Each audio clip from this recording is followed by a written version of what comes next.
غیبت کس کو کہتے ہیں؟ امام غزالی رحمۃ اللہ علیہ فرماتے ہیں کسی کا عیب بیان کرنا اور وہ عیب اس کے کپڑوں میں پایا جائے تب بھی آپ نے بیان کیا تو غیبت ہے۔ اگر وہ عیب اس کے اخلاق میں پایا جاتا تھا تو وہ بھی آپ نے اس کی پیٹھ کے پیچھے بیان کیا تب بھی غیبت ہے۔ اگر اس کے دینی معاملات میں وہ بات پائی جاتی تھی تو آپ کو چاہیے تھا دین کے اندر اگر کسی میں عیب پایا جائے تو یہاں اس کو تبلیغ کرنا چاہیے یا اس کے لیے دعا کرنا چاہیے۔ آپ کو پیٹھ کے پیچھے بیٹھ کے یہ ڈسکس کرنا کہ اس نے کبھی نماز نہیں پڑھی، پابندی سے روزہ نہیں رکھتا، اس کی تو اجازت ہی نہیں۔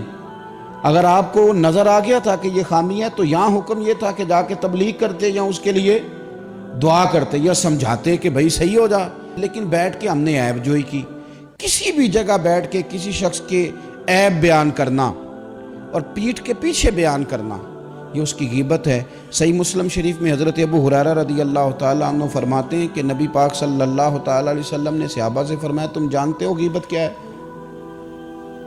عرض کی حضور بتا دیجئے، تو نبی پاک صلی اللہ تعالیٰ علیہ وآلہ وسلم نے ارشاد فرمایا کہ اپنے بھائی کا ایسا عیب بیان کرنا کہ جس کا بیان کرنا وہ ناپسند کرتا ہو، اسے نہیں اچھا لگتا کہ تم وہ بات کہیں ڈسکس کرو، اس کی وہ بات اگر تم نے بیان کر دی تو وہ غیبت ہے۔ تو صحابی نے عرض کی یا رسول اللہ صلی اللہ علیہ وسلم اگر عیب پایا بھی جا رہا تھا تو پھر بھی ہم نے بیان کر دیا تو غیبت ہے؟ یعنی ہم نے بیٹھ کے ڈسکس کیا کہ وہ بندے میں یہ خرابی ہے تو وہ خرابی ہے بھی، یعنی جھوٹ نہیں بولا، واقعی خرابی تھی تو ڈسکس کر دی تو حضور یہ بھی غیبت ہے؟ تو نبی پاک نے فرمایا یہی تو غیبت ہے، یہی تو غیبت ہے کہ خرابی پائی جا رہی تھی تو آپ نے بیٹھ کے ڈسکس کیا، یہی تو غیبت ہے۔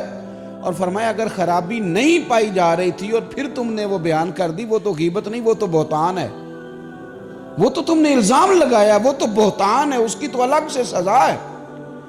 غیبت کا معنی یہ ہے کہ کسی میں عیب پایا جاتا تھا، آپ نے وہ بیان کیا، آپ کو کس نے یہ اجازت دی تھی کہ آپ بیٹھ کے ڈسکس کریں؟ اور اگر آپ نے ڈسکس کیا تو میرے بھائی غور تو کریں، کسی چیز کو ڈسکس کرنے کے مقاصد ہوتے ہیں، کس مقصد کے لیے ڈسکس کیا، کیوں ڈسکس کیا؟ اگر تو آپ نے اس کی اصلاح کے لیے ڈسکس کیا تو پھر چاہیے تو یہ تھا کہ مل کے اس کے گھر جاتے، کہتے میاں یہ عیب ہے، یہ تیرے لیے ٹھیک نہیں، اس کو درست کر۔ اور اگر آپ نے اس لیے یہ بات چھیڑی نہیں تو پھر آپ کو اس کے لیے دعا کرنی چاہیے تھی کہ یا اللہ اس کے اندر یہ غلطی پائی جاتی۔ یہ جو آپ نے دوسرے ساتھی کے سامنے اس کا وہ عیب بیان کرنا شروع کیا، مقصد کیا ہے سوائے اس کے کہ آپ لوگوں کی نظروں میں دوسروں کو گرانا چاہتے ہیں؟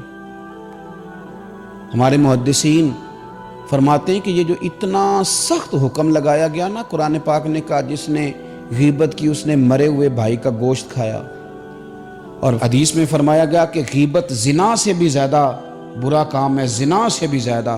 یہ کیوں کہا گیا؟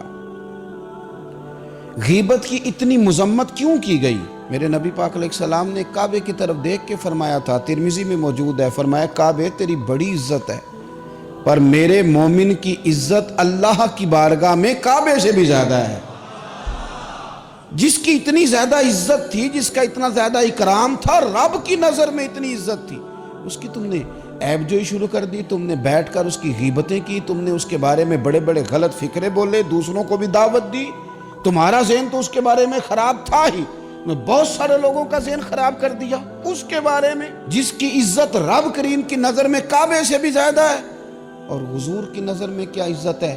میرے کریم محبوب نے فرمایا جس نے میرے مومن کو تکلیف دی اس نے مجھے تکلیف دی۔